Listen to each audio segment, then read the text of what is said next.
Dear viewers, welcome again to the analysis of YOLENO TV. I'm glad you're well from wherever you're watching this channel. I want to admit that indeed the demonstrations that took place on Monday played a critical role in exposing the government of the day.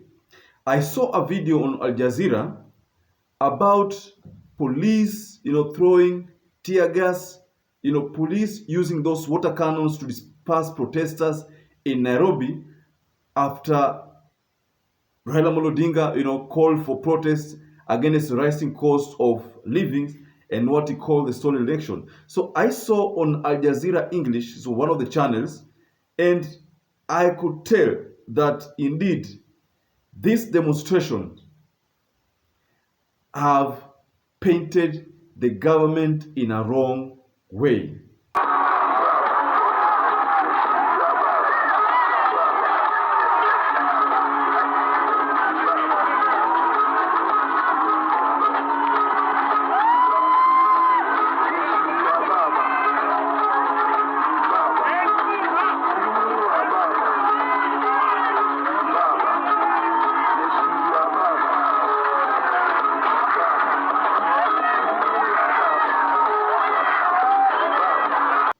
There's a particular Twitter handle by the name Shaija Patel, I think this could be an Indian, who said, at a time of record drought in a city of perennial water scarcity, the Kenyan state makes war on its own citizens with water cannons. I mean, this message is simple. What the Twitter handler is saying, Kenya does not have enough water. There is an issue of water, especially to the drought hit areas, areas like Turkana, areas like Samburu. But the government is misusing water to fight the unarmed Kenyan citizens. So that's what I'm saying. The demonstrations on Monday served the purpose they were intended to.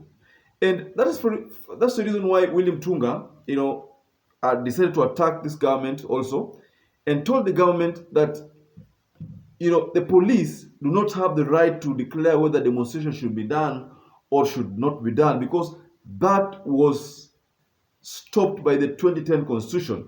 So initially, before the 2010 Constitution, according to what Dr. William Tunga says, is that it was the police who used to determine whether demonstration would take place or not. But right now, police are only supposed to facilitate security and provide a particular route where demonstration should be done. The police are not supposed to bar demonstrators, according to what William Tunga is saying. The police is not supposed to bar demonstrators, but they are supposed to aid demonstrators so that demonstrators can send their message to the government. Because the idea here is not people fighting the police. The idea here is citizens talking to the people directly.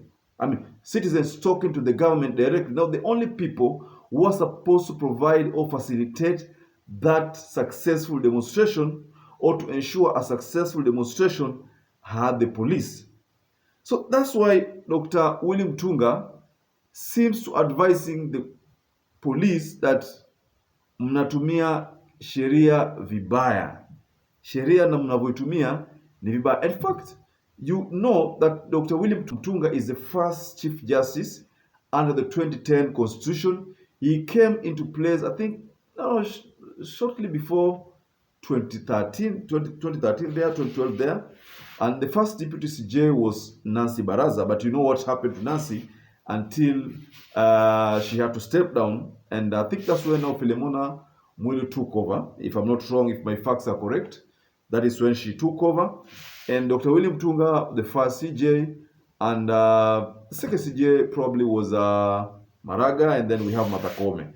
So, ladies and gentlemen, Dr. William Tunga seems to advise the police that police are obligated to make sure that those Kenyans who may be opposed to the demonstrations are not allowed to subvert the rights of the demonstrators.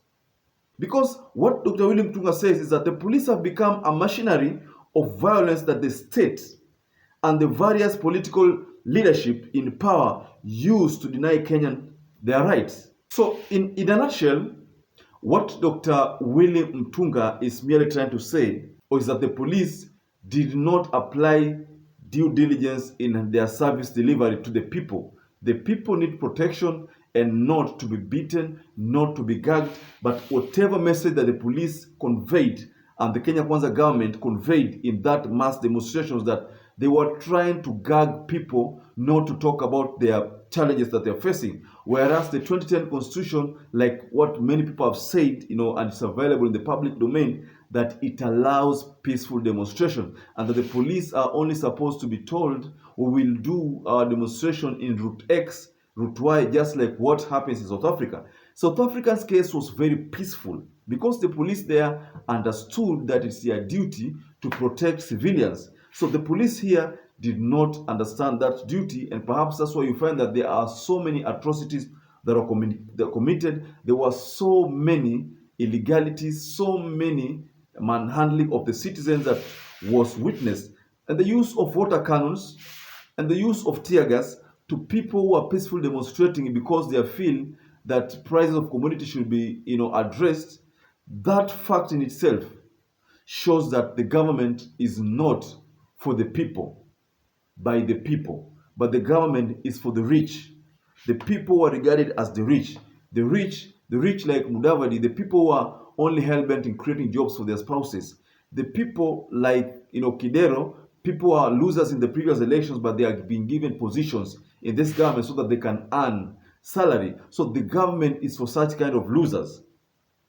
People like Ketu Aruguru, someone like Malala was just being brought back to the political limelight and is making reckless remarks that are only triggering this hii machungu inaongeza hii machungu, but it's not solving anything. So ladies and gentlemen, Dr. William Tunga's advice seems to resonate well with so many Kenyans, and I think there is somewhere there in his statement he says, and he's literally trying to say that Kenyans now agree with Raila Amolo Odinga. That is what Dr. William Tunga literally tried to say. Kenyans agree with Raila Amolo Odinga, despite the fact that the president of the day is a different person, but they agree with the opposition leader, according to our constitution.